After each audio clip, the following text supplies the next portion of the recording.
All right, we're going to get started. I think that's long enough. Hey, everyone. My name is Tim Villegas with the Maryland Coalition for Inclusive Education, and I'm here with some of my closest podcasting pals.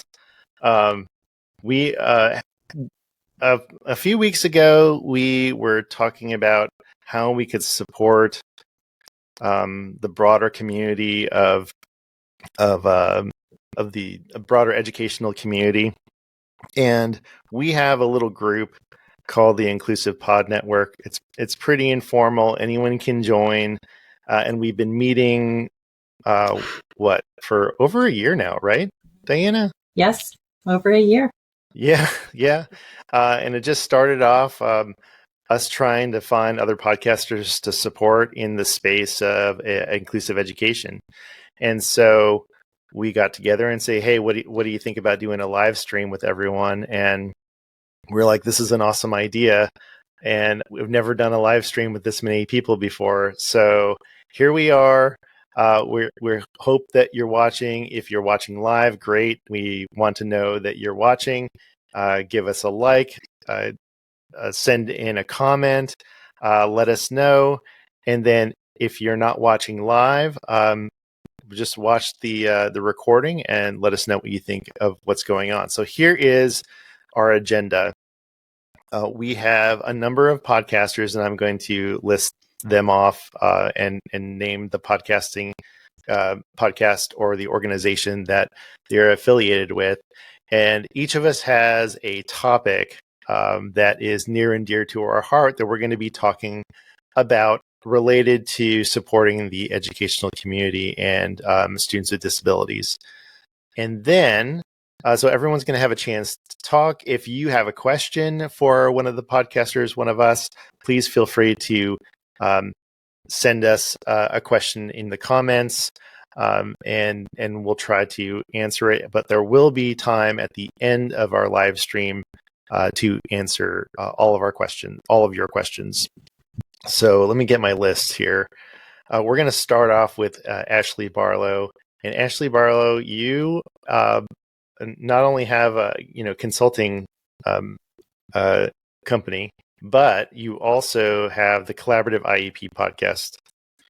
Is that correct? Yes. I got that right? That is correct. Good. I'm a special education attorney and advocate, and then I have the Collaborative IEP with a podcast as well. Great. So Ashley's going to start us off, and then we have Janet Roche. I'm hoping I'm saying that right. Am I saying that right, Janet? Yes, the short answer is yes. It always sounds like, the bug. So, growing up, it's a little sensitive, right? But outside of that, though, yes, you pronounced it. It's absolutely perfect. Okay, good. Yeah. Okay. So, and Janet, you have the Inclusive Designers Podcast. Is that correct? That is correct. Both myself and Carolyn Robbins co-produce the Inclusive Designers podcast. We also, I'm the host, and she does some editing, and we both try to do some writing, although she's clearly the better writer than I am. So I'm very lucky to have her on we're both a team. But so we're just basically about we want to make sure everybody is inclusive. And so we actually got involved with you because of Judy Human, and Judy Human's group, right, had suggested we pop on to you guys. So yeah. Awesome. Great. And then next we're going to have Sam Drazin. Sam is the CEO of Changing Perspectives. He's also you are a podcaster because you have Sip and Sam podcast, right? So that counts. You're on mute. You're on mute, Sam. Oh, thanks. I always do that. Thanks, Tim. Happy to be here. I'm the executive director and founder of an educational nonprofit that supports inclusive education in schools called Changing Perspectives. And I've also collaborated with the Supporting Inclusive Practices Project out of California with our we're still building momentum with our podcast. We only have a few episodes, but it is out there. Sip and Sam Inclusion Coffee Talk. There you go. Great. And then Savitha Sundar is will be presenting as part of this live stream, and she is working out some technical issues, but she has the Inclusive Occupations podcast, which is fantastic. We featured her podcast in our as a feed drop in the Think Inclusive feed. So fantastic, a resource there. And then Lori Bowl of Senya, you have the Senya podcast. Yeah, Senya Happy Hour podcast. So. Oh, that's right. I forgot it was happy hour. Yeah. Very important. Yes. I'm only drinking coffee this evening. And then Diana Pastora Carson of the Disability Awareness Podcast. Beyond Awareness, Disability Awareness That Matters podcast. Beyond Awareness. Thank you. Yeah. All right. I'm glad you're here. And then there's me, the host of Think Inclusive, and I'm the Director of Communications for the Maryland Coalition for Inclusive Education. All right. So let's get started. I think somebody, I can't tell if anyone's put any comments in the live stream, but please let us know you're watching. Give us a like. Give us a thumbs up, an emoji in the comments just so that we know that you're watching and that you're supporting the work as we support students with disabilities. So, Ashley, want to get us started here. Let's. What are the latest updates from your world of educational advocacy that we should know about? Sure, absolutely. I'm happy to do it, and I'm going to try to get through a fairly large update in a short amount of time. So I think we have this slated for 15 to 20 minutes, and I'm going to try to cover a lot of these policy changes or, anticipated policy changes in a short amount of time. So a little more about my history. I'm a special education attorney. I'm licensed in Kentucky. I only represent families. So I work on the family side, and then I work as a special education advocate in almost all 49 other states. And I have this business with the podcast called the Collaborative IEP, where I provide additional resources for IEP team members on collaborative advocacy at the IEP table and beyond. In addition to that, I'm a parent of a child that has Down syndrome. And so that's kind of like where my stake is, right? And that's why I care about this so much. So, what we're going to do is we're going to talk about these policy changes and anticipated policy changes. And I want to spend more time on potential impact because I think that's where we lie. And then if we have time, we can talk about things that parents and people can do. And if not, then we can do that in the Q&A to the extent that people want us to. So the first big threat, I think, or the first big anticipated policy change is this idea that the Department of Education is going to go away. There are two different ways that could be anticipated. So we'll take them in order. The first is HR 899, which is a bill that was filed actually by my representative, Representative Thomas Massey of Kentucky. He introduced this bill in President Trump's first administration. Did not get very much traction. The bill is literally one sentence long. And what it would anticipate doing is what it says is to abolish the Department of Education by December 26th of 2026. So, about 18 to 20 months from now. Can this happen? That's the first question. And the answer to that is no, because, it can, but is it likely? The answer is probably not. When he introduced this bill the first time, it did not seem to gain much traction. It does seem like there is a little bit more interest in it now, but it doesn't seem like he would get the 60 votes that it needs to pass the Senate. So in order to pass, this bill would, in order to abolish the Department of Education, let's be very clear, there must be an executive order there must be an act of Congress to do so. And in fact, it would need that supermajority of 60 votes in the Senate. So he did not get that traction the first time.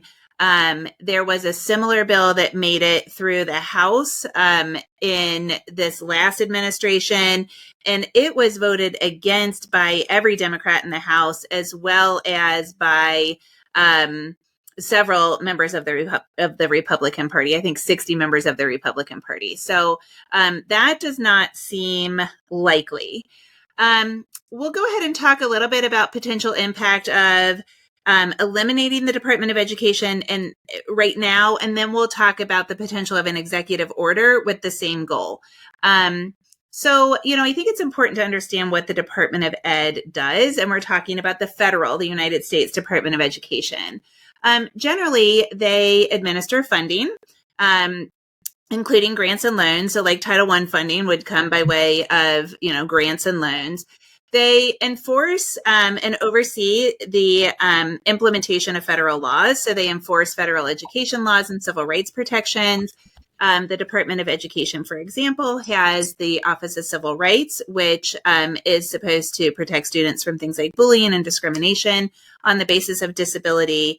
And the definition of disability is fairly broad and something that's also the subject to litigation at the federal level right now. The Department of Ed conducts research and collects a lot of data. This data is all, kind of required by law. And so it's really important that it happens. And they use that data to both drive outcomes as well as to develop and to revise laws. And then they support states and local school districts to implement effective educational programs. So if we think about just those four functions, we think that all of those things, if the Department of Education is moved or eliminated or reduced in size and impact, all of those things could be threatened, right? So as it applies to the disability community specifically, I think we would have those things at risk. But in addition to that, the Department of Education offers additional supports to students with disabilities. So obviously they administer special education laws like IDEA, Individuals with Disabilities Education Act, as well as Section 504 of the Rehabilitation Act, the ADA, OSER's guidance, and stuff like that. The Department of Ed also houses OSERS, which has different subdivisions like OSEP, the Office of Special Education and Rehabilitative Services, and the Office of Special Education Programs.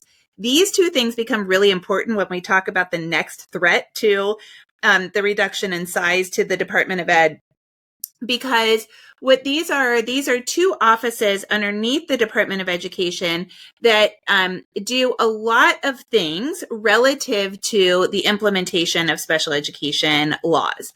And they have a lot of control over the administrative regulations. So the administrative regulations can significantly change with the policy of every administration. And that's true in America in every agency. But it seems as though the threat to change right now is fairly significant and overarching. Unprecedented is a word that has been used quite a bit.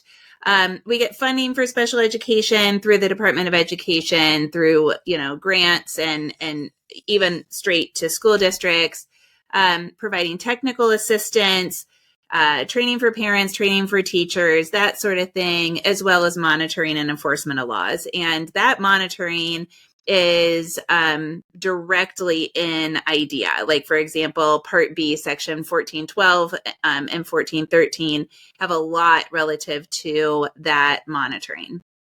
Okay, so that's what the Department of Education does. And those are the things, some of the things that would be impacted if the Department of Education was reduced in size, moved someplace else, etc.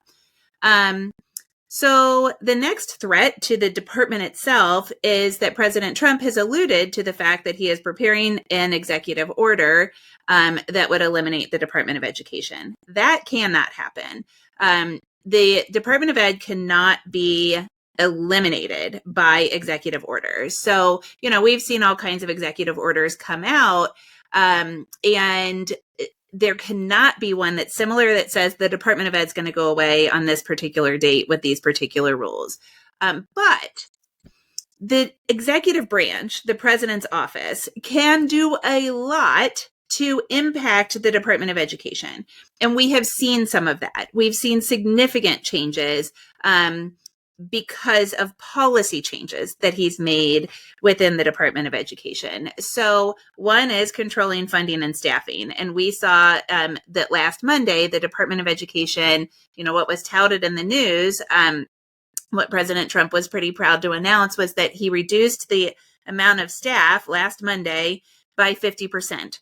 I had an advocate call me yesterday and say that the Office of Civil Rights in Pennsylvania, which I live in the 6th Circuit, I live in Kentucky in the greater Cincinnati area, that's our Office for Civil Rights. And she got an email saying that they were closing. I asked her to forward it to me, and I haven't seen it yet. But, that's a really significant change. So, 50% of the people that were working there are no longer working there. We also saw a lot of funding changes already. So an example of that is the Office of not the Office of Civil Rights. There's this research branch of the Department of Education, and there's like overarching research branch, and then there's all these little agencies that get very nuanced in the research that they do, and then the practices that we take as a result of the research. And we have seen very many grants and contracts being withheld and withdrawn in that research branch. So research, particularly on anything that is tied to DEI initiatives, has been the research relative to DEI initiatives has been stopped or significantly halted by the administration from a policy standpoint.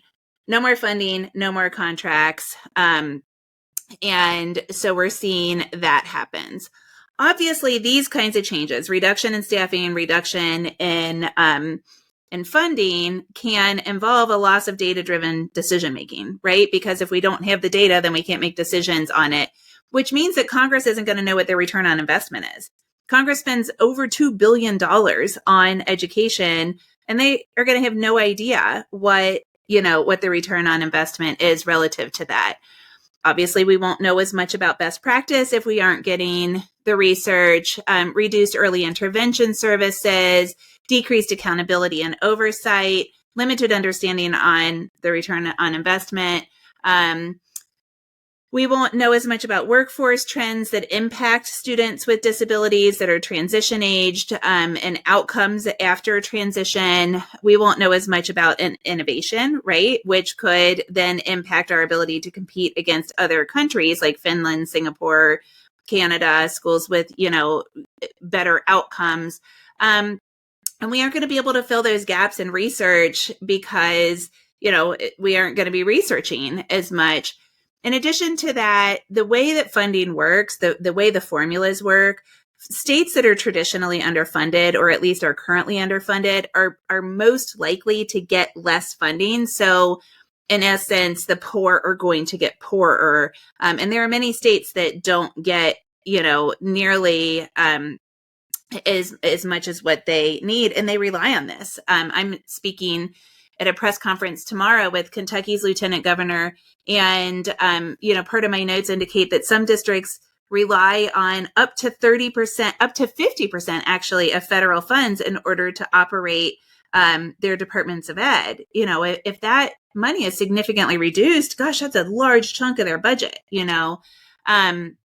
So the way that policy can kind of trickle down through the executive branch can have big impacts. Just a couple more things, like those are the two, significant threats. But we're also seeing a lot that's happening in the Office of Civil Rights.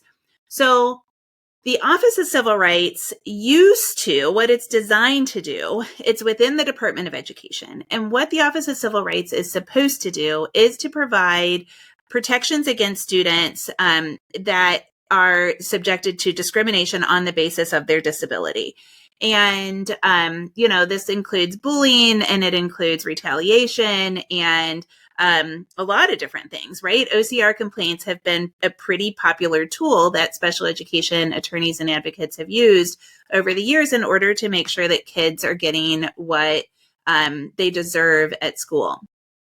And since President Trump took office, what we are seeing is that the OCR has done a complete 180, and they are actually working to promote the anti-DEI initiatives that are in those executive orders that President Trump, signed early on in his presidency. And so we're seeing things like opening complaints against state high school athletic associations that allow students to play sports associated with their gender identity as opposed to their gender assigned at birth. We're seeing the OCR open complaints, open investigations against schools that have gender neutral bathrooms. They are firing people at the federal level that attended DEI trainings, even when President Trump was in office in the beginning, and many more things. I'm scrolling. So the last big thing that I'm asked about a lot is, what's the idea? Like, if we don't have a Department of Education, where does it go, right? On my podcast, we're currently walking through IDEA section by section. And I am literally I'm reading it as little as I can, but I'm summarizing paragraph by paragraph what's in IDEA. My gosh, there's so much talking between the states and the federal government, and between the local education agencies, the schools and the districts, and their state governments and the federal government. And so, how does all of that happen? So the idea of the Trump administration, there's a bill that's pending, but it was pending in the Biden administration, doesn't seem to be going anywhere. So we really have to look at Project 2025 to get an idea of what their idea is. It's a lot of idea when we're talking about the federal law that's also called IDEA.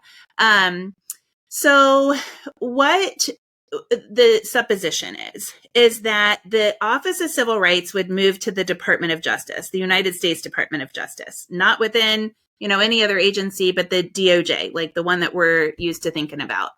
That could have really detrimental impacts to students with disabilities. The Department of Justice has traditionally been focused on litigation, and the OCR is not focused on litigation. If you file an OCR complaint, they come in, they investigate. If they determine that something needs to be done, they work that plan, they provide oversight, they are in schools day to day. And you do this with a simple form that can be filled out online or filled out at home, scanned and sent in to them. And so it could, make parents have to file a lawsuit in order to complain, which, is costly and stressful and all of the things that litigation are. Undoubtedly, we would have fewer school compliance reviews, and, the reprioritization of disability issues in school would undoubtedly happen because the DOJ does a lot more than just disability related issues at schools. We also would probably get more politicization. Things would be more politicized, There you go. less educationally focused, et cetera. And then finally, what we're hearing and what we've read in Project 2025 is, kind of the outline and the ideas that are in that other bill. I think the other bill is called something like sending education back to the states or something, is that OSERS, the Office of Special Education and Rehabilitative Services, and its sub-offices like OSEP, the Office of Special Education Programs, would move to HHS, the Health and Human Services. And of course, we know that that's the agency that is currently run by Secretary Robert F. Kennedy, who has said some things that are contrary to what the large body of research indicates about the cause of autism, treatment of autism, other things relative to cause and treatment of disabilities, access to medication, et cetera. So pretty contrary to the large body of research and information about people with disabilities, particularly IDDs. Obviously, this would also shift the focus of education to more of a medical model, medical services, because that's what HHS does. And that's where we see those block grants. This is where we see the privatization. So also in HHS, also in Project 2025, there's this idea that funding would be shifted to a no strings block grant idea, which basically would mean that the government or states wouldn't be required to use federal money for special education, and money could go to private schools. Federal money could go to private schools to educate kids. Obviously, we can't spread money around too much more thinly. IDEA's never been fully funded. So we would get a much less significant distribution of funds, certainly less funding for special education, weaker enforcement of IDEA, if IDEA protections even follow students to private schools. And we would get a reduction in the inclusive, like the big thing here for this group is if students, if neurotypical students are taking their federal dollars to privatize schools, what's left in our public schools that are accessible to students on IEPs, or a large majority of students on IEPs, that doesn't mirror real life at all, because we've got kids that have gone out to the STEM school and the creative and performing arts school and the, I don't know, whatever other schools there are. And what's left in our public school doesn't look much like the real world anymore anyway. And, if the purpose of IDEA is to promote further education, employment, and independent living, we've got this really future forward law in an environment that doesn't look anything like what the future community is going to look like. So that was a little bit more than 15 minutes, but I really tried to cram it in. I hope that was helpful. No, we really appreciate you taking the time, Ashley, to summarize. That was a lot of information. And if anyone has any questions, make sure to put those in the comments on Facebook, or you can wait until the end of our session and we can get back to you, maybe asking some more questions. I know I have some questions, so. All right. You got it. Our next podcaster is Janet from the Inclusive Designers Podcast. What is it like in your world, Janet? I know you something you talk about is trauma-informed design. I wonder how we can use this knowledge in this discussion. Absolutely. Ashley, I just wanted to let you know, thank you for a very, it was very quick, but it was a lot of information in there. And I think we should talk at some point, because partially I think I'm out of a job. So, because my Inclusive Designers Podcast is all great. It's part of a launching part 2, Trauma Informed Design. I'm one of the co-founders for Trauma Informed Design Society. And I just want to, I had a whole bunch of stuff to say. And then when you were talking to me, all of a sudden I'm like, it's just a little bit out of whack. So you're going to have to bear with me. We did an episode. So Inclusive Designers Podcast is really about DEI, right? At the end of the day, we did one with Judy Human. What we talked about, we done things on crisis centers, behavioral centers. We're doing ones on Pottery Barn's having a whole new inclusive sets that they're coming up with, bedroom sets and bathroom sets, right? We're talking to the CEO of Michael Graves Design, who's designing these great, just beautiful pieces. But we also did one on what we have for the Trauma Informed Design Society, something called the TID Eval K through 12. I'll just go to inclusivedesigners.com, and it's season 5, episode 1. We talk about this evaluation tool that we created. It was from a funding from American Society of Interior Designers. We got a startup funding. We did it all through the pandemic, which was really hard to look at schools while they're all closed, right? But we managed, and we ended up actually getting a core award, which is the certification of research excellence from EDRA, which is the Environmental Research Design Association.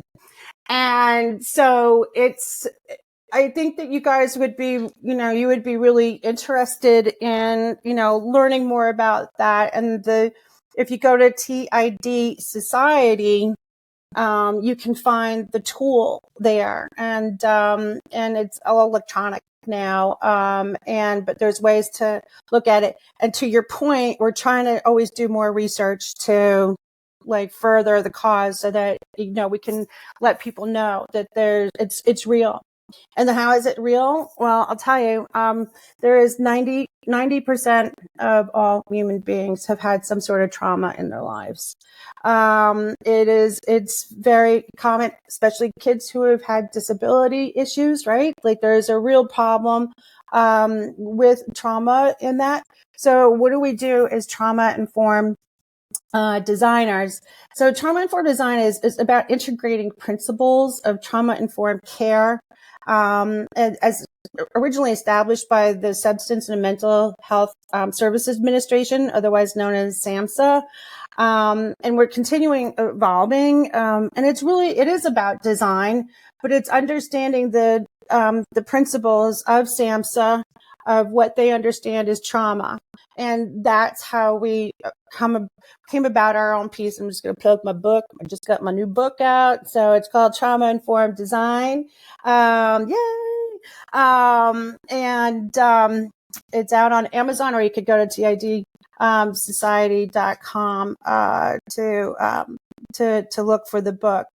I think what we're doing, we're trying to do research. We're trying to understand it a lot better. It's going to be evolving, right? Because as we understand the science better, right, as we understand how things work, both within our built environment and also with people's minds and how we interact with the environment, really makes a big difference. And if you've been traumatized, you really are going to need something where it's a more calming situation, right? Think of a spa, right? But sometimes we also know where things are working and don't work. We need not look any further than going into the DMV or something like that to know things are just not working, right? So it's really important for us to understand that and do the research and look at this kind of information so that we can come back and come up with informed decisions within the built environment. So to answer your question, Tim, really what both IDP is about and TID is about is really about inclusivity. It's really making sure that we're leveling the playing fields, right? So I'm also an inclusive designer. So what does that mean? I'm looking at things like making sure that the playgrounds are inclusive, making sure that everybody has access to things. Because if we don't, we're not going to have the same ability to, like you said, people will fall behind. With all these new policies, people are going to fall behind. People are going to be less wealthy, and it's just going to be complete chaos. And we are going to fall behind in terms of education across the globe. It's really kind of terrifying because this is how countries fold. And I would argue that this is all very traumatizing at this point. But we're really just about trying to equalize, the playing field. That is the plan. So I want to keep I know I'm kind of being, I don't know if I've answered your question, at the end of the day, but it's really, I just wanted to come here to make sure that one of the things I wanted to make sure that I projected, and one of the things that I know that Carolyn also wanted to project, was the idea that we are really all here for the people who are listening, right? We really want people who are listening to know that we see you, we want you to be part of the conversation, and we want to include you. Because at the end of the day, it's about empathy and then really giving people dignity. So that's part and parcel of my shtick this evening. So I have a question. Can I ask a follow-up question? Yep. So when you go to tidsociety.com, there's research and practice guides, and it looks like there's a research poster.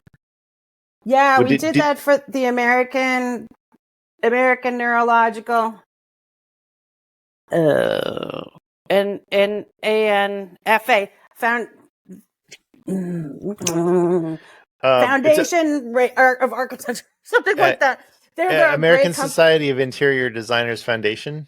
Well, that's the ASID. That was the impetus for the tool that we talked about, the TID evaluation K through 12 tool.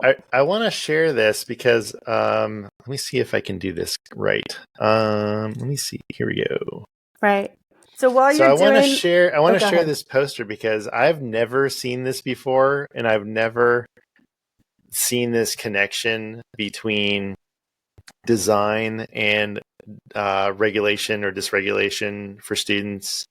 And so I find this really fascinating. This is literally the first time I've seen this. So I just want to mention a few things. There's this great graph in front of me about which areas of schools were students most dysregulated. I'm not sure where you got this data, so maybe we did it all ourselves. Okay.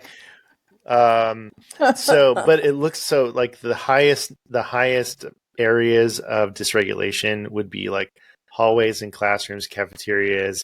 It sounds like transitions, right? Those are the areas of the school where you have a lot of transitions.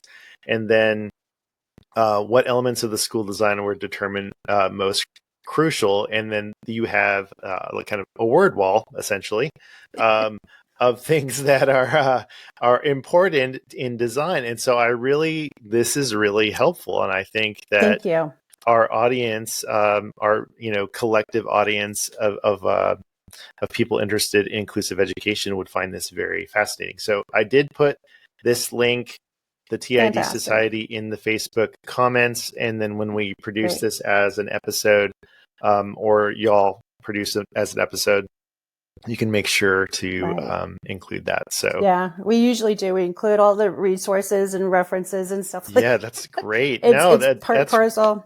Fantastic, Janet. Really, really appreciate it. Thank you. Anything else before we I just want to say that schools can actually help to reduce this idea of trauma-informed design really can help to reduce understanding it and where to put it, right? Like where to put most of your money, like say maybe hallways is your best place to put it. We kind of knew that kids were dysregulated like in the hallways and then at like the gym and cafeteria. I mean, you just need not go to the cafeteria at lunch break and know the insanity. But there's real ways that we can use that information and then take what information we already know about design and how we can start mitigating some of those factors. So it's really easy for us it's almost kind of like once we start to realize where some of the issues are, and then, we're going to need longitudinal studies in order for this to kind of like be part of it. I could talk to you about this for a long while, but I just want to add one last thing. Just to be sure, trauma-informed design is being used for the Uvalde Robb Elementary School in Uvalde, Texas, because of the whole community was clearly traumatized, but they needed to put in trauma-informed design principles in order to help to reduce those kids' stress. So with that, then it also then allows for greater productivity, right? Less dropout rates, less pregnancy rates, and more overall health and well-being. So that's our shtick.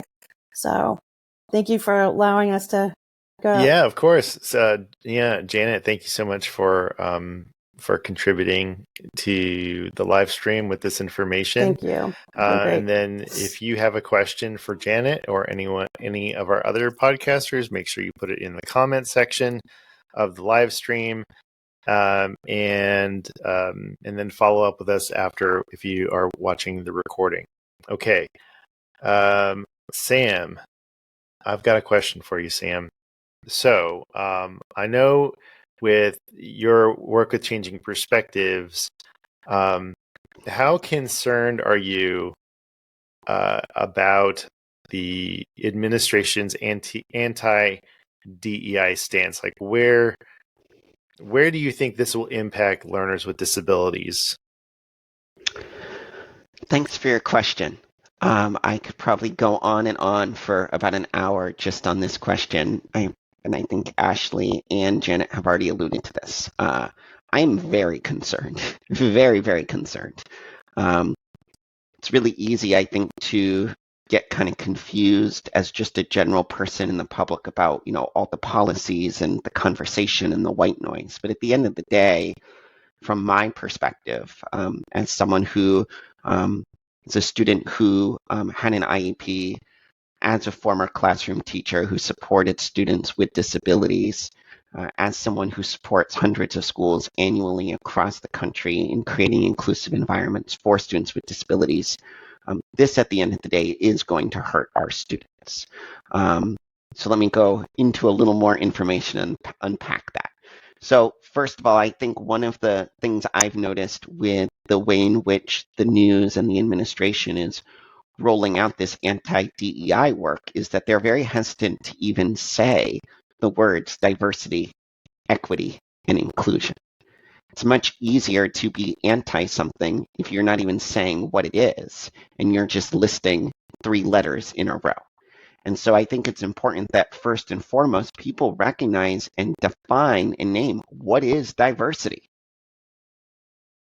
What does that mean? And the reality is, our country is diverse. Our schools are diverse. The workplaces are diverse, right? When you go into a grocery store, it doesn't say people with Down syndrome, you shop on aisle 1. People with hearing impairments, you shop on aisle 2.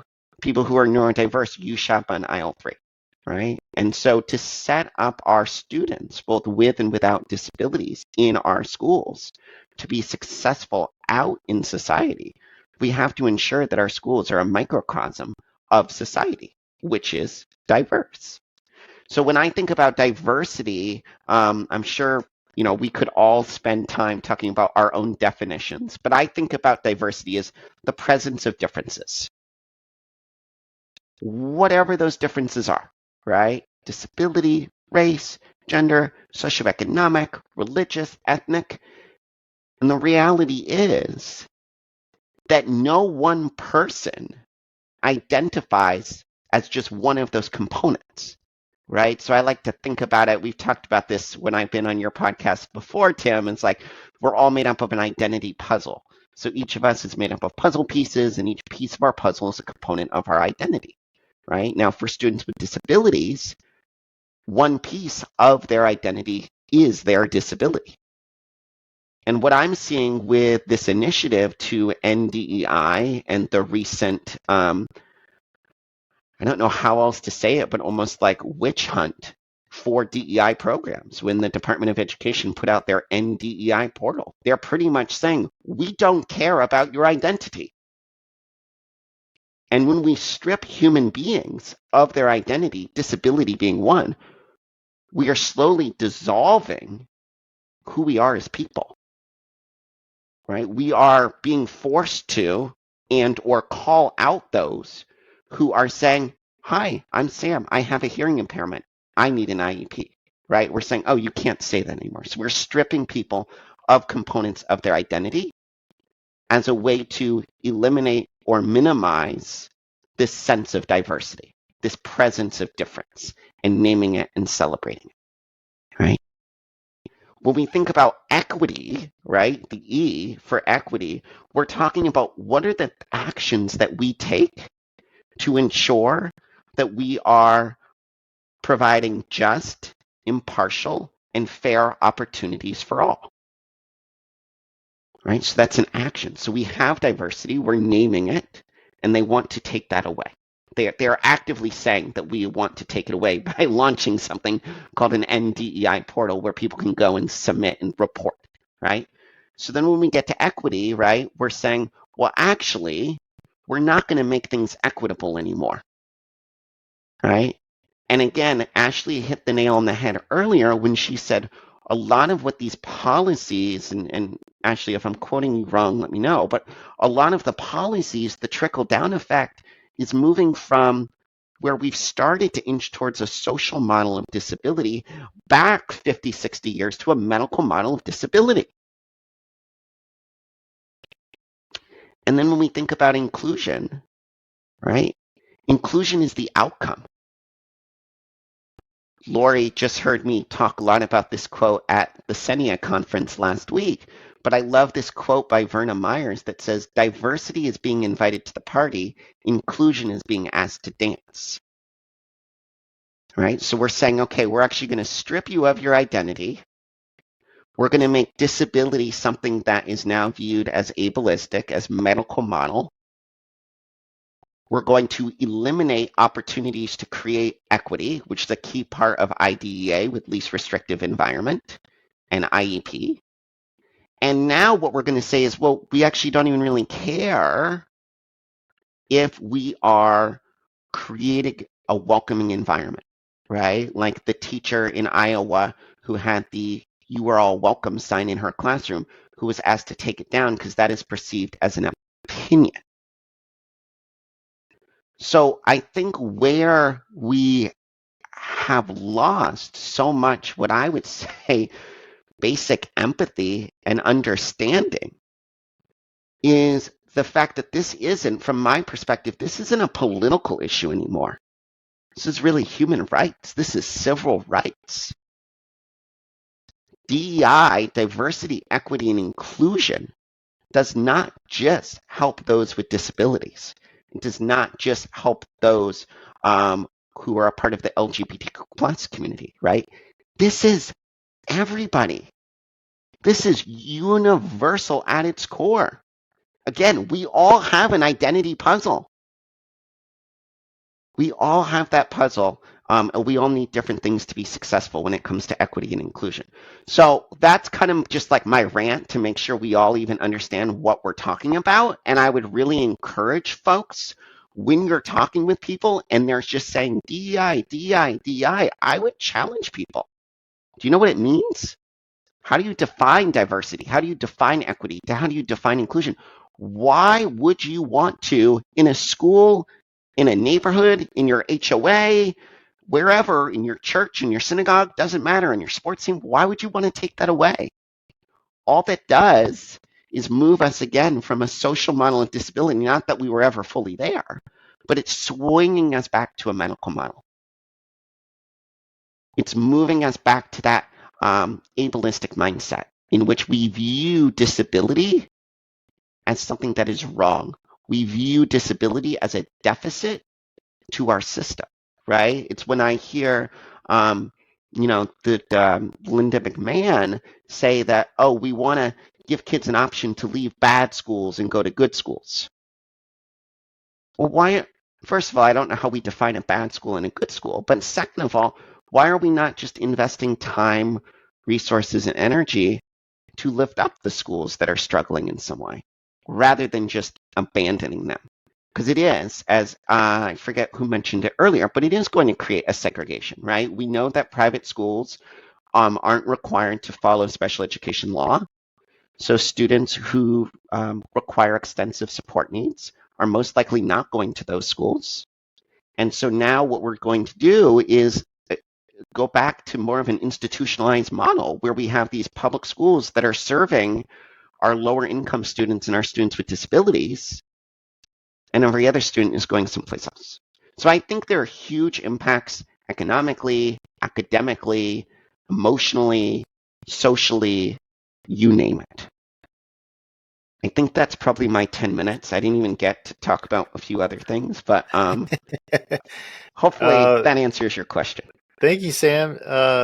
And let me just say, I am having a great time with all of you and just hanging out and talking about things that are important to us and to our community. So once again, thank you so much for being a part of this. And for anyone who is watching live on Facebook, make sure to give us a like, a share, and a comment in that live stream. We love to know that you're listening and watching. So let's go to our next podcaster, and that's Savitha Sundar. How are you doing, Savitha? We didn't do like the formal introduction. You were like working on your tech stuff. I know. I'm sorry. I hope I wasn't too much of a distraction there. No, not at all. Not at all. Switch my computer now to hear everyone. Great. Yeah, we see you and hear you loud and clear. So, Savitha, what about, so your background is in occupational therapy. I'm wondering, what is the top concern for you and maybe other related service providers given this anti-DEI climate? Honestly, the biggest concern for me, and I think a lot of my colleagues, is very similar to everybody else. Are we making sure that all our students, forget about the politics and the philosophies, but are all our students, especially the ones with disabilities that we focus on, do they still have access and supports and the services that they need to get the best quality education? And it's more than enacting the law. It's more than the requirements. It's about creating school climates that are places of belonging and safety for all students, where everyone can thrive. And these DEI initiatives, they have played a big role, I think, in the day-to-day realities.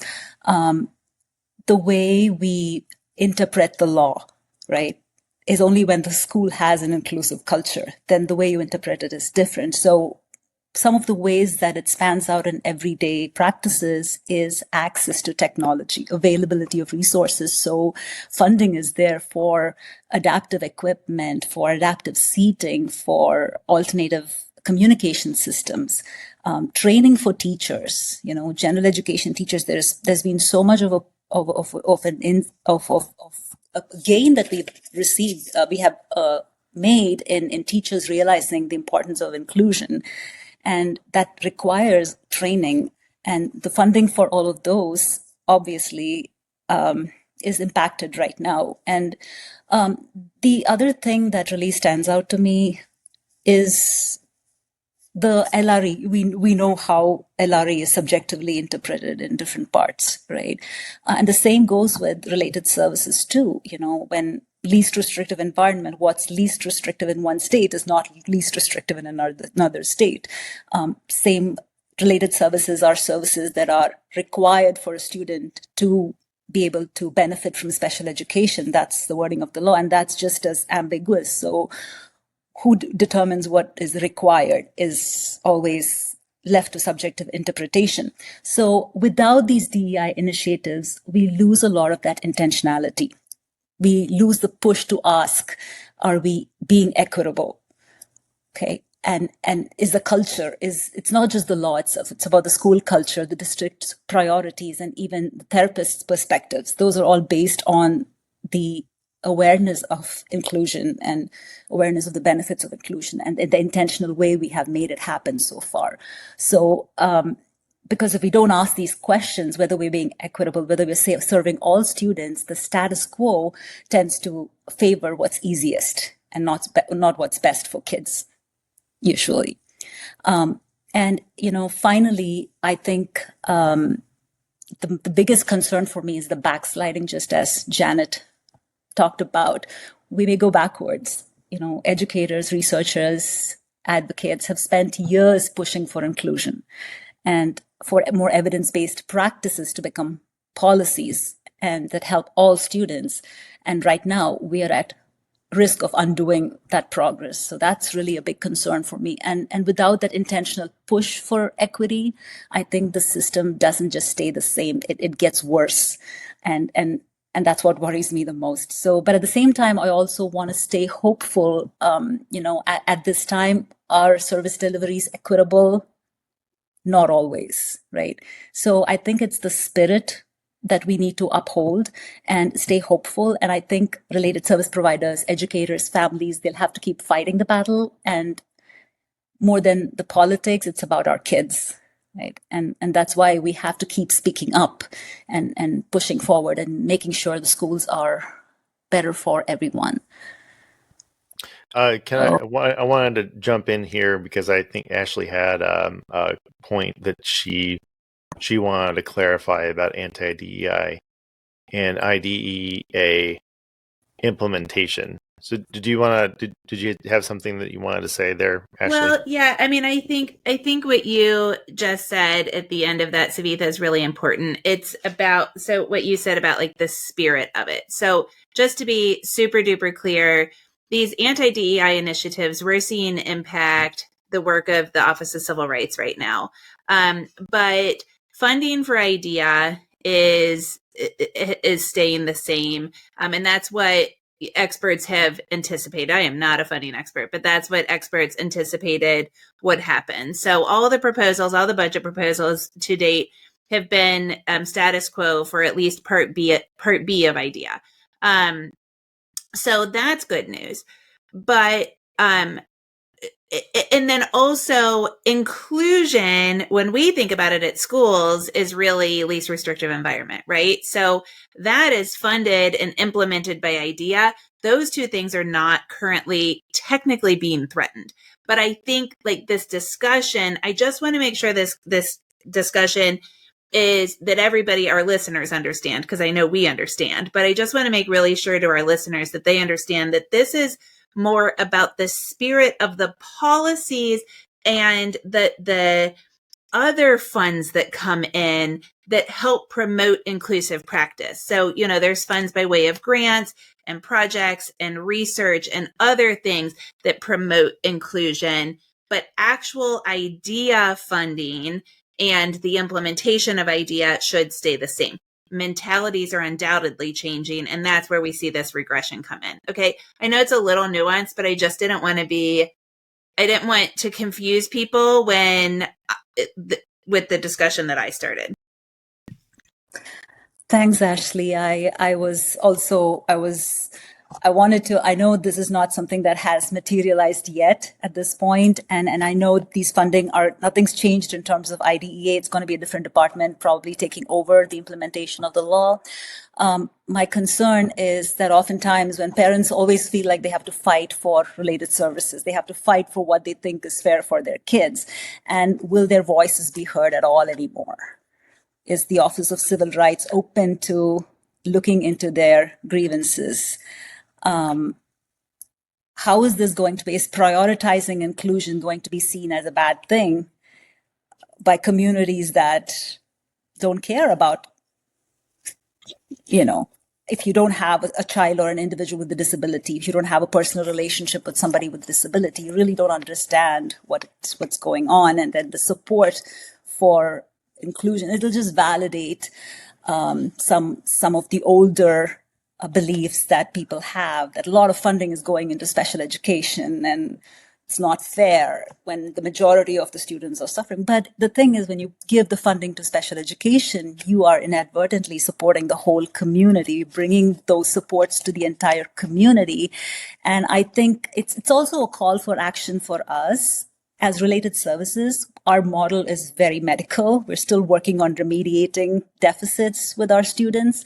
We're trying to go into the social model, and that's where the inclusion efforts come in, right? We want our students to thrive in the environment which makes the best learning, which gives them the best learning opportunities. So when related service providers can be providing supports in the classrooms and in the school communities, developing programs and things like that, I think it's also a more efficient way to use service providers. We're pretty thinly spread in education, so it's a real problem for providing equitable services to all, because those who fight for it end up getting more services, and those who don't get the services. So we can give it equitably to everybody and make the community inclusive. I think that understanding is important, that special education services benefits everybody in the school community.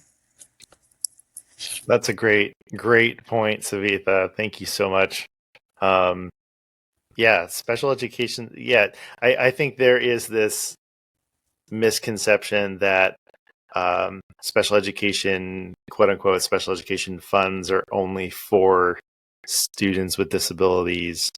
And so it goes into that line of thinking like it's so easy to segregate students because it's like, well, they're getting something special and that needs to be happening over in another special place, right? But yeah, just it goes both ways. And I wish that general and special education were not so siloed. So that was a great reminder. So I appreciate that. Okay, so if you liked what Savitha had to say, if you like what any of us had to say, let us know in the comments section of the Facebook live stream. Give us a like and a share. That'd be great. Our next podcaster is Lori Bowl. Lori, so glad that you're here with us. What are you hearing from our educational colleagues around the world with regard to what's happening here in the United States and at the federal level?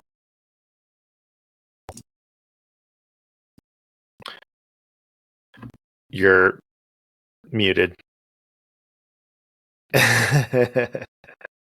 Of course I am. Sorry about that. No worries. That's a great question. Thank you for asking it. I'm the executive director of Senya International, and we champion inclusion worldwide. And it's just important to know, I think, that yes, there's people around the world who are also being affected by all of this that's going into place. According to ISC research, there's 14,833 international schools around the world that are English speaking. Many of those are American schools, and so we may think, well, that those are the schools that would be impacted by all of these decisions. But actually, students from the U.S. attend international schools, whether they're American international schools or just simply international schools. So one of the and issues that has happened recently was, excuse me, the cut to USAID, and the fact that many of the international school students are children of parents who work for USAID. And they were given, I think it was like 48 hours to pack up and leave the country. And so this had a huge impact on our students, many of them being seniors in their senior year, suddenly having to transition back to the United States and try to graduate. Many IB students who were unable to take their assessments. And besides that, it has this like domino effect because by losing many students. So for instance, one school lost 52 students and they're a school of less than 300, excuse me. So they lost a large amount of their students. In doing that, teachers have been cut. So people are losing their livelihoods. Besides the USAID workers, teachers are losing their livelihoods and having to return to the US as well, or wherever they're from around the world.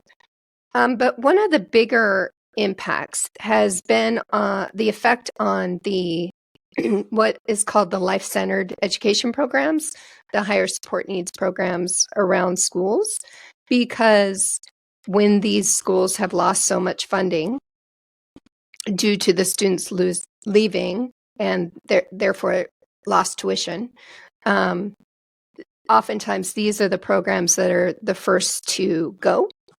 And that's a real shame because traditionally international schools were not inclusive of individuals with developmental disabilities, and they've recently become more and more so and are building in these programs. And to lose these programs now is really heart-wrenching. to the communities. So I would say that's where people are feeling the effects at the moment. There's also things like grant funding from the U.S. government and such, but right now the focus is on the USAID and that impact. And then as a parent, I'm a parent of a 25-year-old son with a developmental disability, and my worry is his future in terms of Medicaid cuts and such. So, yeah, that's about it for me. Oh, thanks, Lori. Really appreciate that perspective. And I knew USAID, the impact on a lot of other sectors. I did not even think about the impact of international schools. So that's eye-opening. Wow. Because Yeah, you said, a lot of our friends have lost their jobs for next year, or they've signed contracts to go to a new school, and that new school has had to call them and say, sorry, you can't come. And it's been devastating. Yeah. And I just want to point out too, because a certain narrative around USAID is that it was bloated, a waste of money, a waste of taxpayer money, fraud, abuse. Yet so many stories have been coming out about lives being completely upended because of these draconian, drastic, just cutting off of funding. Yeah. And it's just absolutely cruel, right? What's happening. And so the more we hear about the impact, I think that is really important. So thank you for sharing that. Any other things that are on top of mind with regard to this discussion of supporting learners with disabilities? I just wanted to say, Laura, you mentioned about your son who is an adult, a young adult. And I think the DEI initiatives that are happening in different workforces really helps adults with disabilities to find a place of belonging in the workforce. And that's something that really concerns me. Because if we don't intentionally, explicitly create those workforces and work opportunities, then you don't understand the benefits. Like SAP mandated 1% of their workforce to be individuals with autism, and they did not do that out of a charity mindset. They initially did with charity mindset, but then they realized that their workforces, the morale of the workforce was better. They were much more efficient workers. And this is now a very common finding that when you hire people with developmental disabilities, the workforce and the entire workforce is doing well. So when people don't understand that, how can you, truly, when you understand that, you would obviously want to support DEI initiatives. It's not just the few things that comes to our mind when it comes to DEI. People think of their own personal experience of inequity and generalize it to everything. And that's just unfortunate. So, yeah, something that really hit me hard was when Trump called out the FAA for hiring individuals with developmental delays or disabilities. And, it's just crushing. I have no words to basically demonize and, blame a plane crash disaster on individuals with disabilities. Just so wrong. So, yeah. And that feels like a million years ago at this point. Mm-hmm. I don't know about you. It does. Right? My goodness. I just want to say that some of the most brilliant minds that have ever roamed the earth are people with disabilities. I mean, I'm sure we would all probably have felt just fine with Stephen Hawking flying our plane Great, or at least being in the what is that thing called on the runway? What is that thing? The Cockpit? tower, right? Oh, the tower. The tower, right? Federal. And then we also had FDR, right? Mm-hmm. He had polio. He was basically in a wheelchair. Yeah. And that's that's the high level stuff. I'm sure that, there's a lot of other people who have a lot of learning disabilities who have still rose to the top.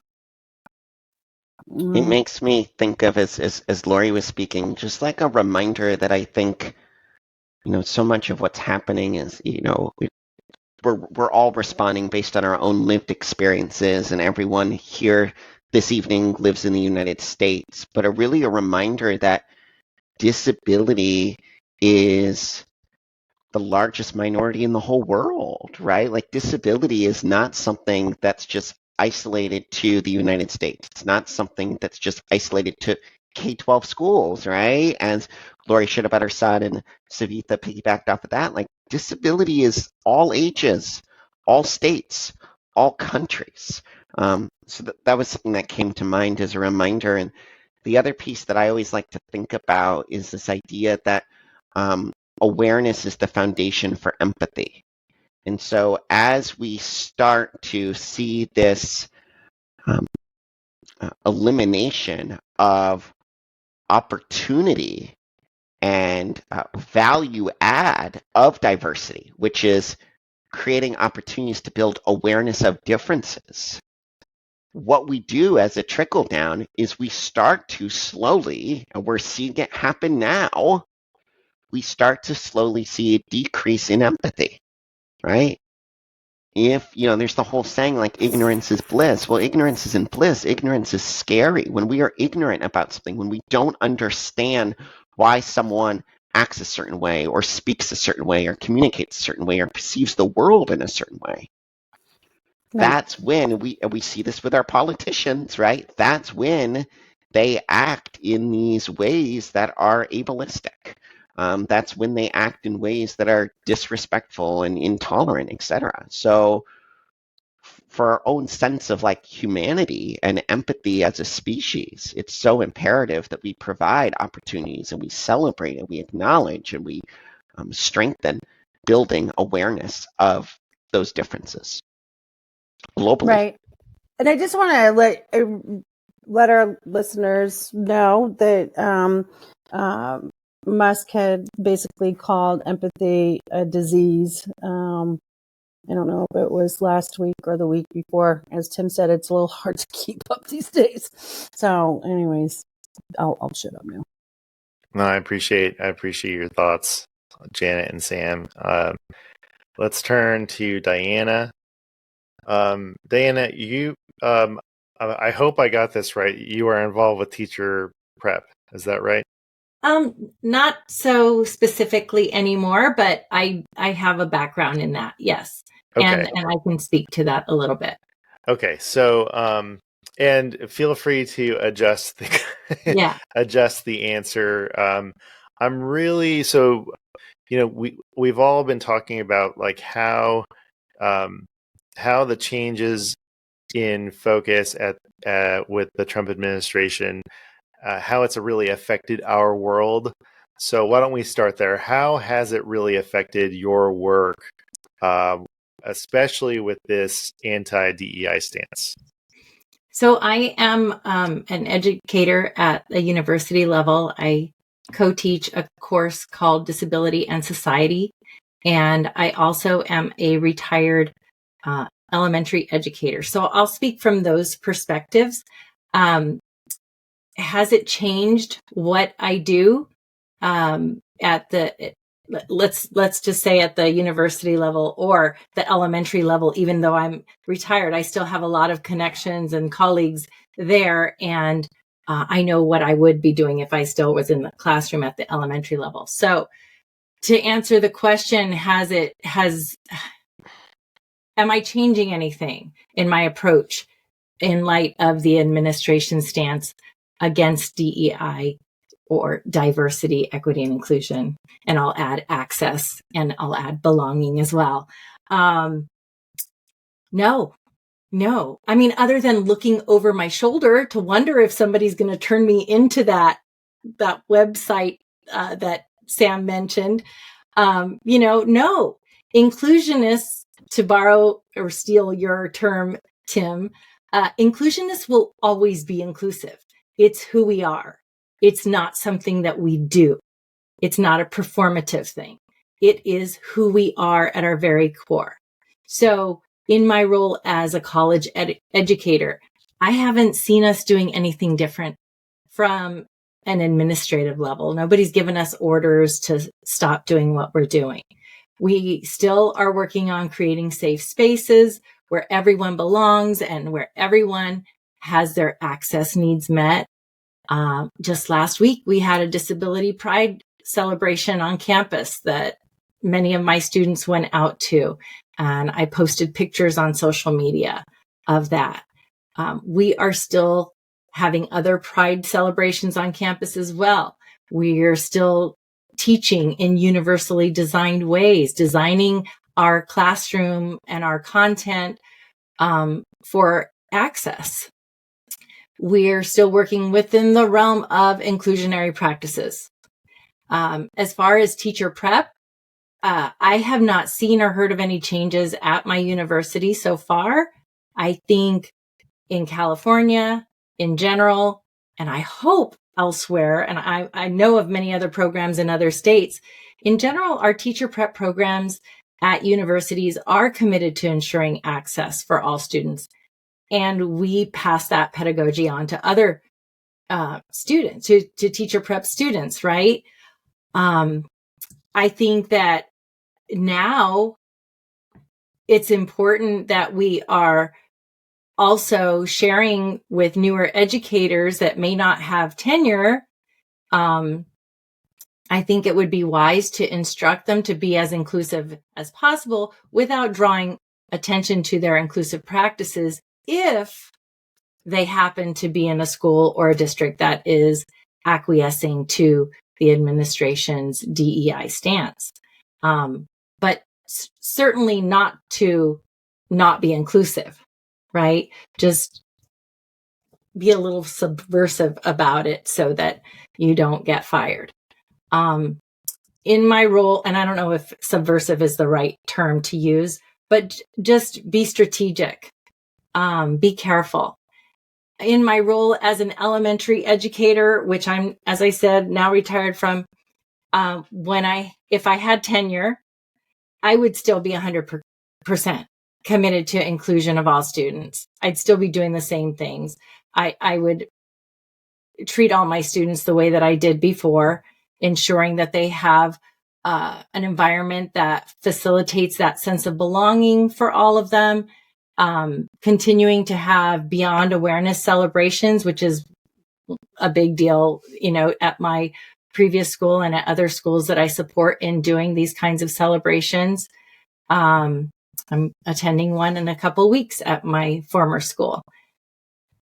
I think in my neck of the woods and probably across the U.S., the main changes that I've seen, and we talked about this yesterday, in fact, Tim, the main change for educators that I'm seeing is that not only are we teaching in classrooms and practicing inclusion, because that is who we are, but we are also forced to become somebody who we haven't always been, at least in my case, and that is somebody who's politically informed and involved in advocacy efforts. I think for me, that's been the big change. I personally have always disliked politics. Like, I just want to bury my head in the sand and just do my thing in my classroom and just have it all work out. But now I don't have the luxury of burying my head in the sand. I have to speak out. Like Sam said, this is about civil rights and the stakes are just too high.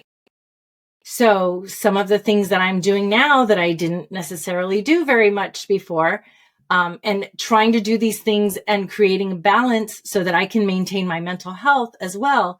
But things like listening to reliable, balanced sources for news, calling legislators.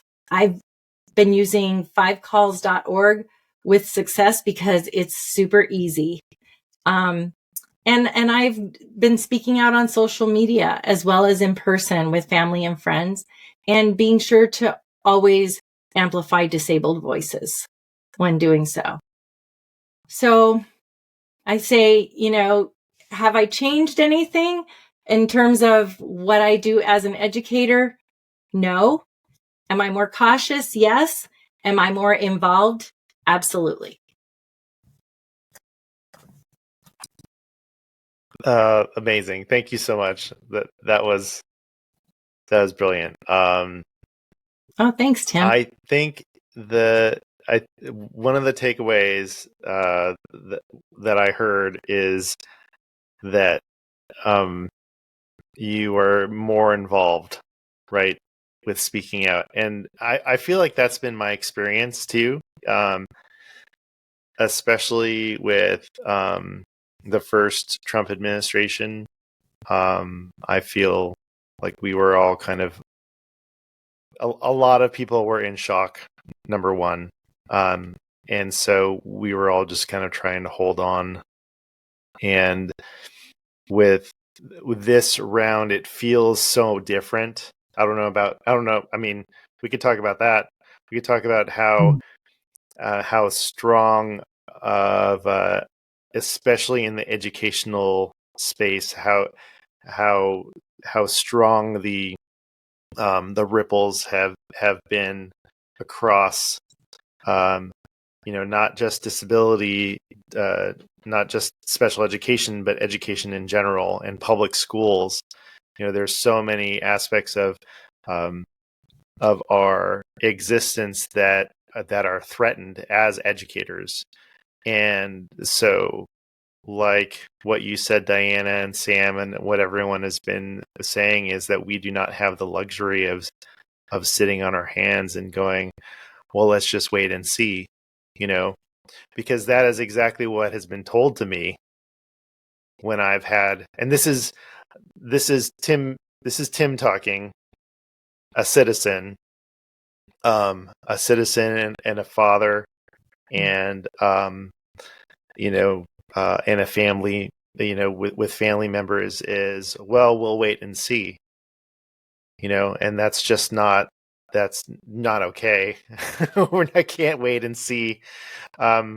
It's been however many days, and look what has happened. So then what is our role, right? And I think that's part of what we're trying to figure out here, with all of us together, but also trying to figure out who we can rely on for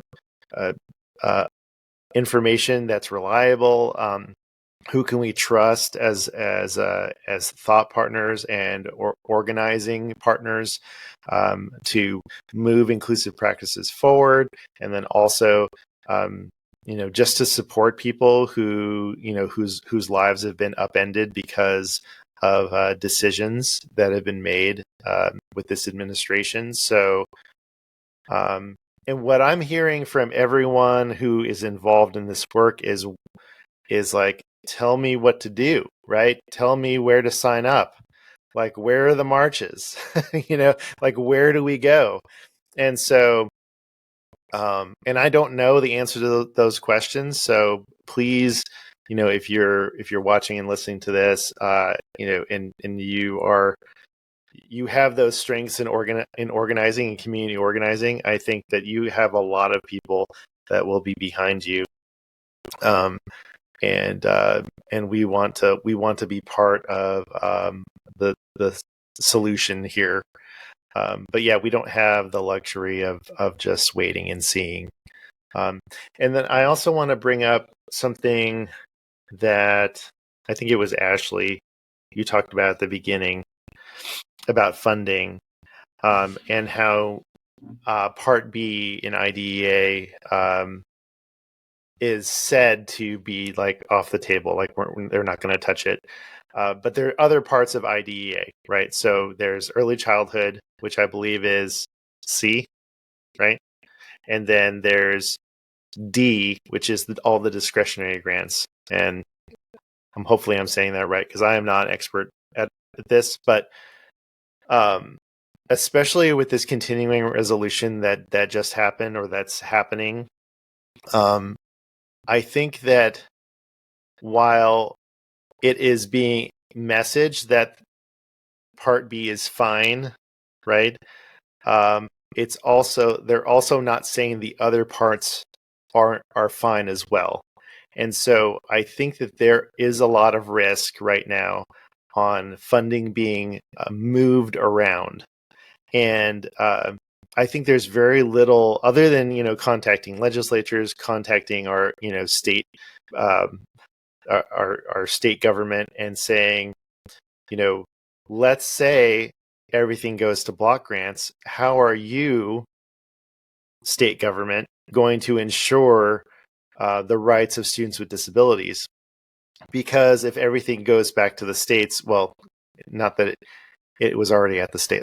Like, I don't want to rehash that talking point, but all decisions are made by the states anyways. But as far as the funding goes, if the funding is no strings attached block grants, then how are we going to put pressure on our state governments to fulfill the promise of IDEA?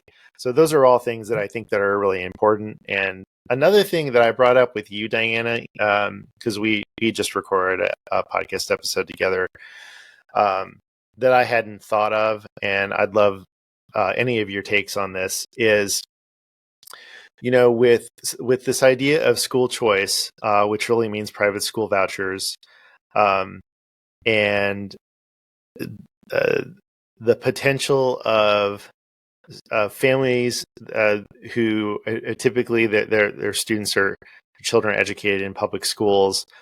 I think that there's a potential for more segregation to happen with special schools. So if you have a number of private schools that are saying, hey, we're going to take your vouchers.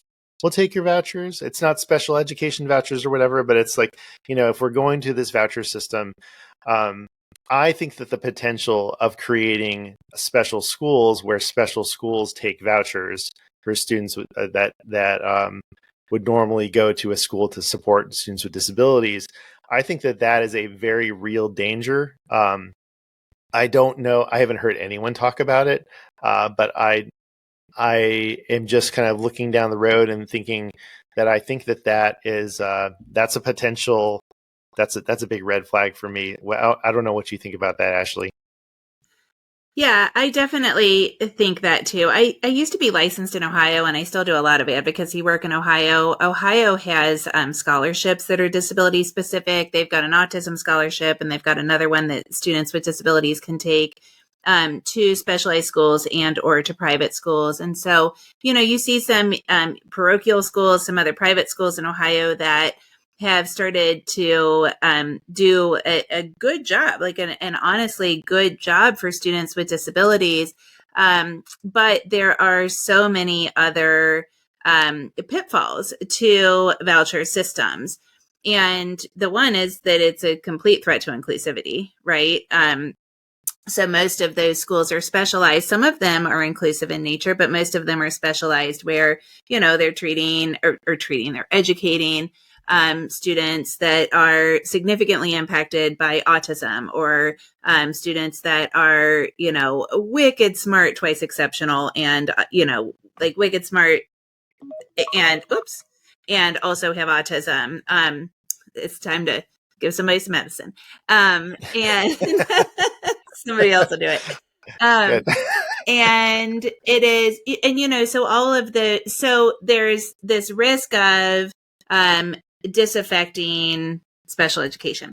The other, or inclusive education, the other thing that I think happens, kind of colloquially speaking, is that if students start to take their money to specialized schools, if our neurotypical non-disabled students start taking money to specialized schools, what I fear is that what's left in our public schools is not inclusive in nature because it's the students that don't qualify for other schools and the students whose parents can't advocate for them to go to other schools. And so then, our kids in special education have less resources because they've gone out to the private schools, and they have less inclusive opportunities because, you don't have enough kids to field the unified bocce ball team, and your math class doesn't have anybody that can be a peer partner for you because you've lost that subset of people. So I really worry about, kind of public schools just being a dumping ground, honestly, for lack of a better term. It's a terrible term, but it's terrifying to me. Yeah. I'm not an expert on school choice. I'm learning a lot these days about that, but I think it's definitely something we need to talk about as a community, right?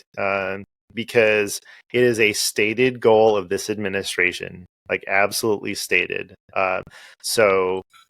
And let me tell you, everything that he said that he's going to do, well, he or they, or the administration, everything that they said that they're going to do, they're doing very quickly. I think the go ahead. I think the really scary thing about school choice is at a surface, it looks very flashy. It looks great, right? It's like, oh, you can go to whatever school, right? It sounds really exciting and promising and opportunistic. But to echo Ashley's thoughts, really at the end of the day, it's the opposite of that. It's not opportunistic, right? Because the kids who had the opportunity to go to the private school, whether there's a voucher or not, they're still going to have the opportunity to go to the private school. Amen.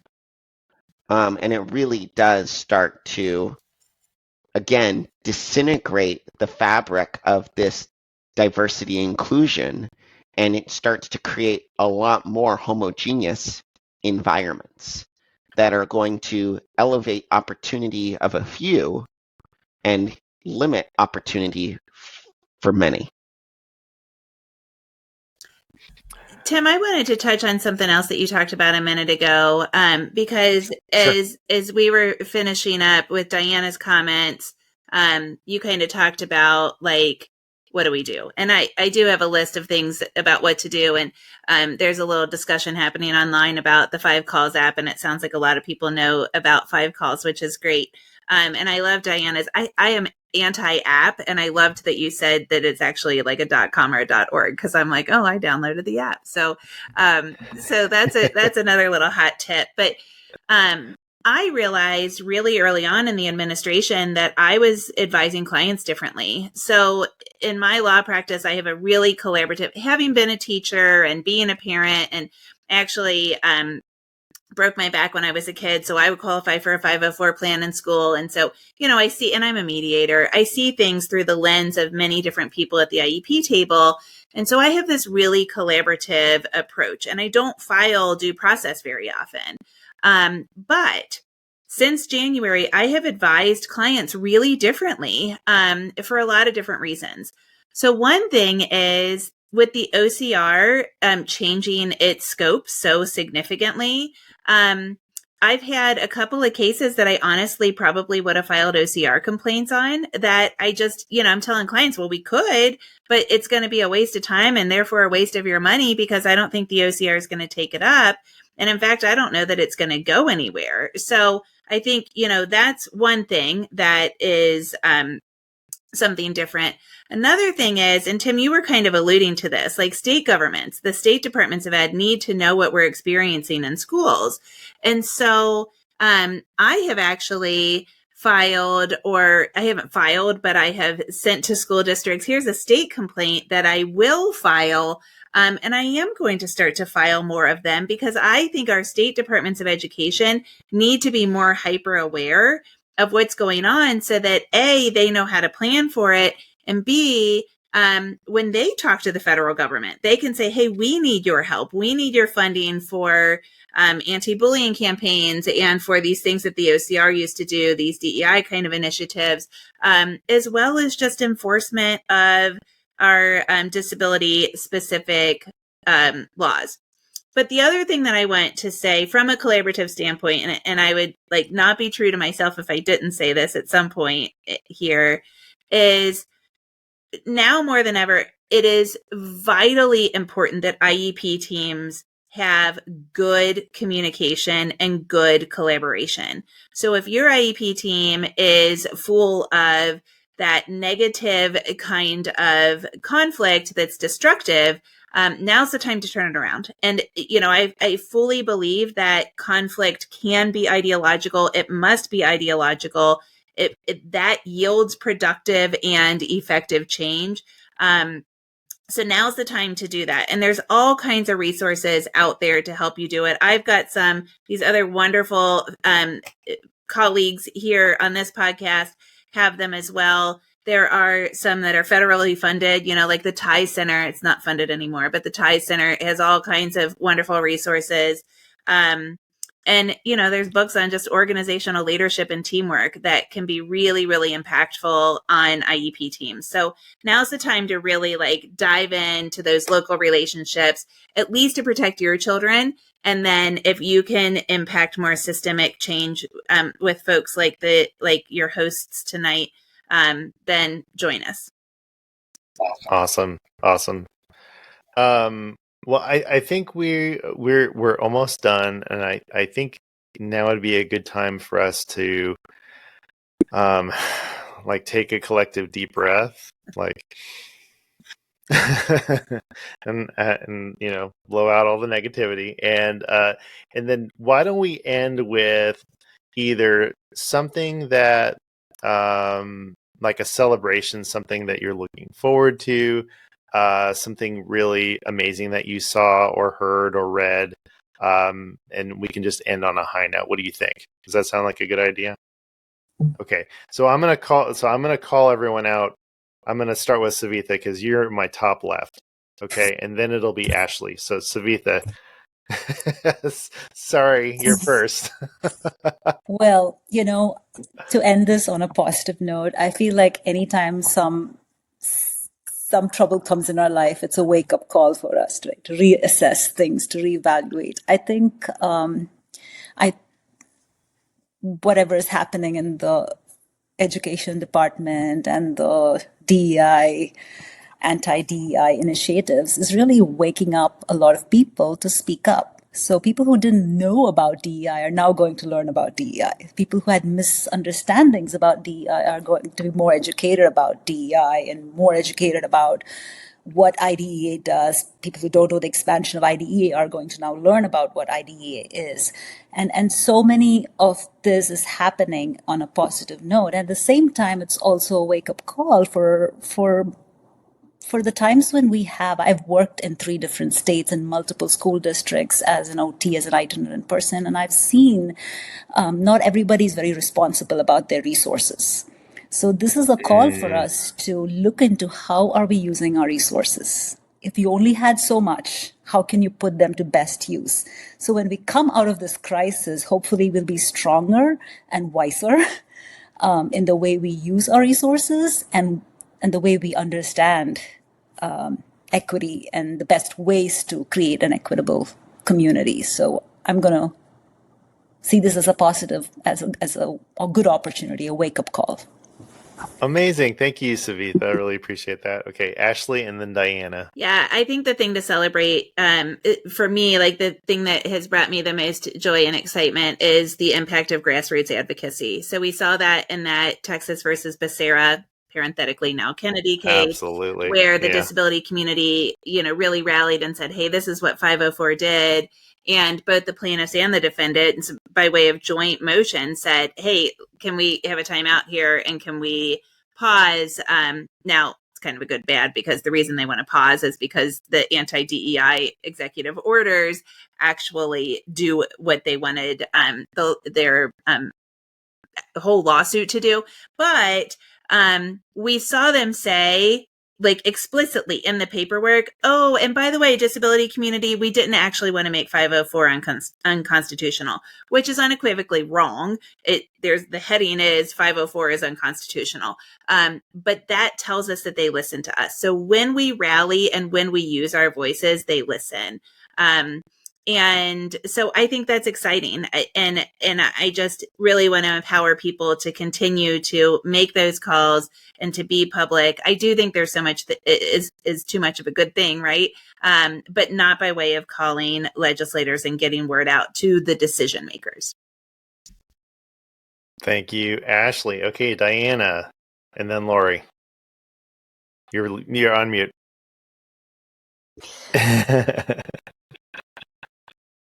Silly me. The first thing that came to mind is this guy. This is my brother. Gentleman. Yes, that's Joaquin, and he will be watching this. Joaquin was institutionalized for 15 years of his life. Our family fought in court for 3 years to get him out of an institution, and he's now my next door neighbor. He was a person who was in a special school for autistic kids for 10 years of his life, and he was denied access to a lot of the things that would have led to a higher life quality outcomes for him.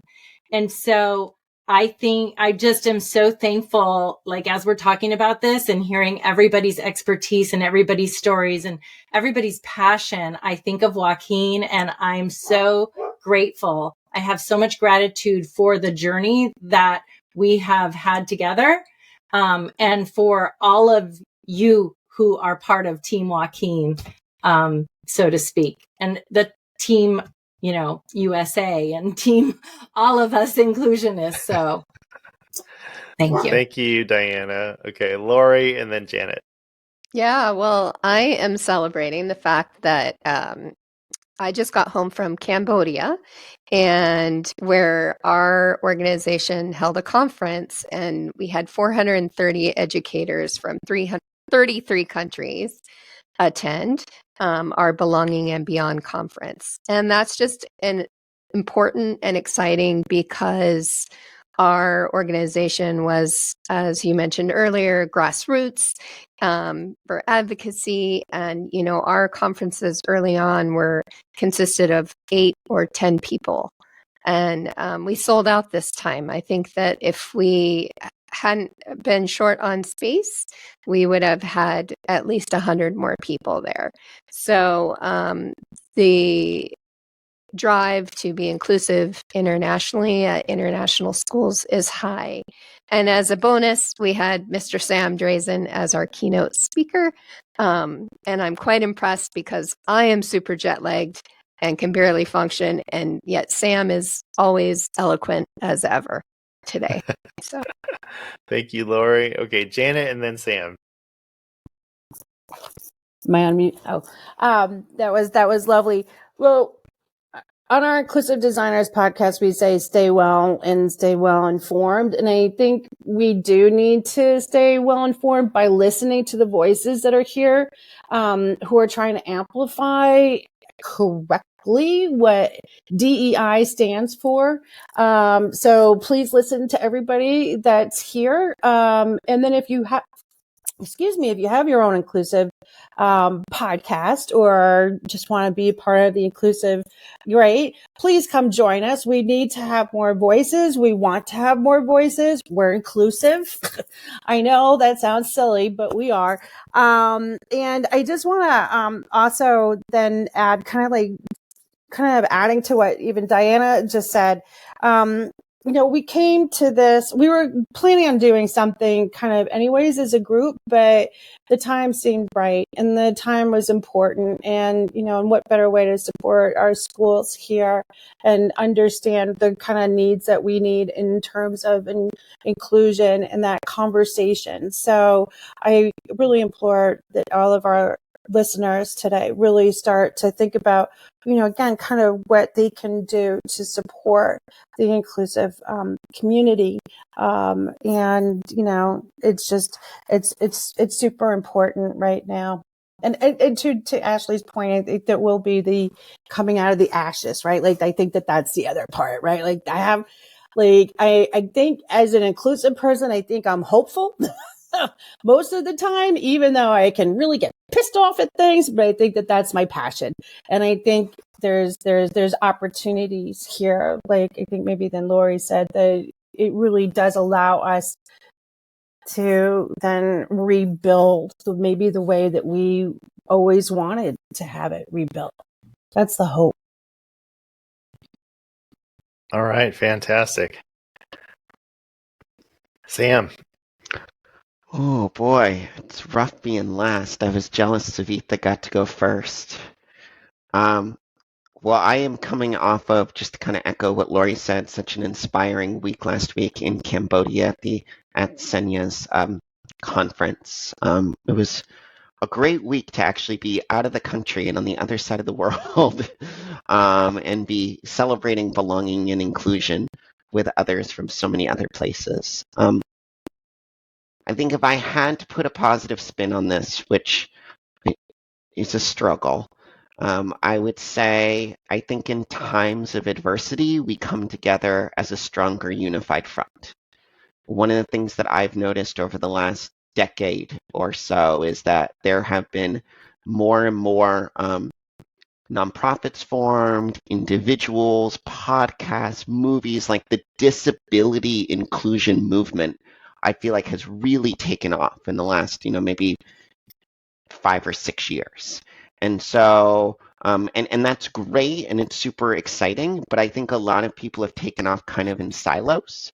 And one of the positives that I'm noticing now is that when this work is being threatened, when this work is being misrepresented, and when this work is being viewed as a negative, when it actually is an asset to our society and our communities, is that all the folks that are supporting this work, all the folks that are seeing disability from an asset perspective, all the folks that are moving that needle to a social model are really coming together, and I'll use the ASL sign language for family, right? Like we're really coming together in this level of uniformed opportunity and strength and inclusion, no pun intended, and really looking at how do we see all people as people and how do we strengthen the fabric of our learning communities, even in spite of it being threatened and barriers that we need to push through.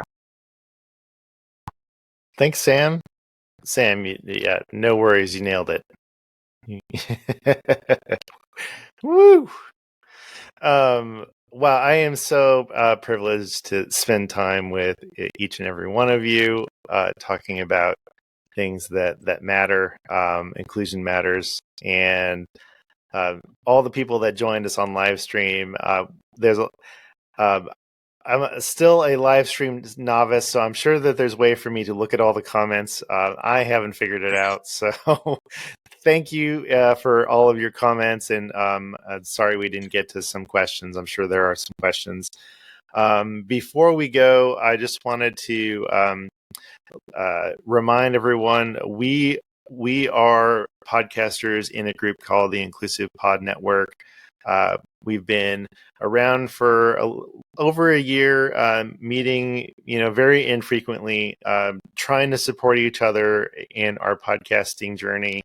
We'd love to have you join us if that is something that is interesting to you. The majority of us are in the educational space, early childhood, K through 12.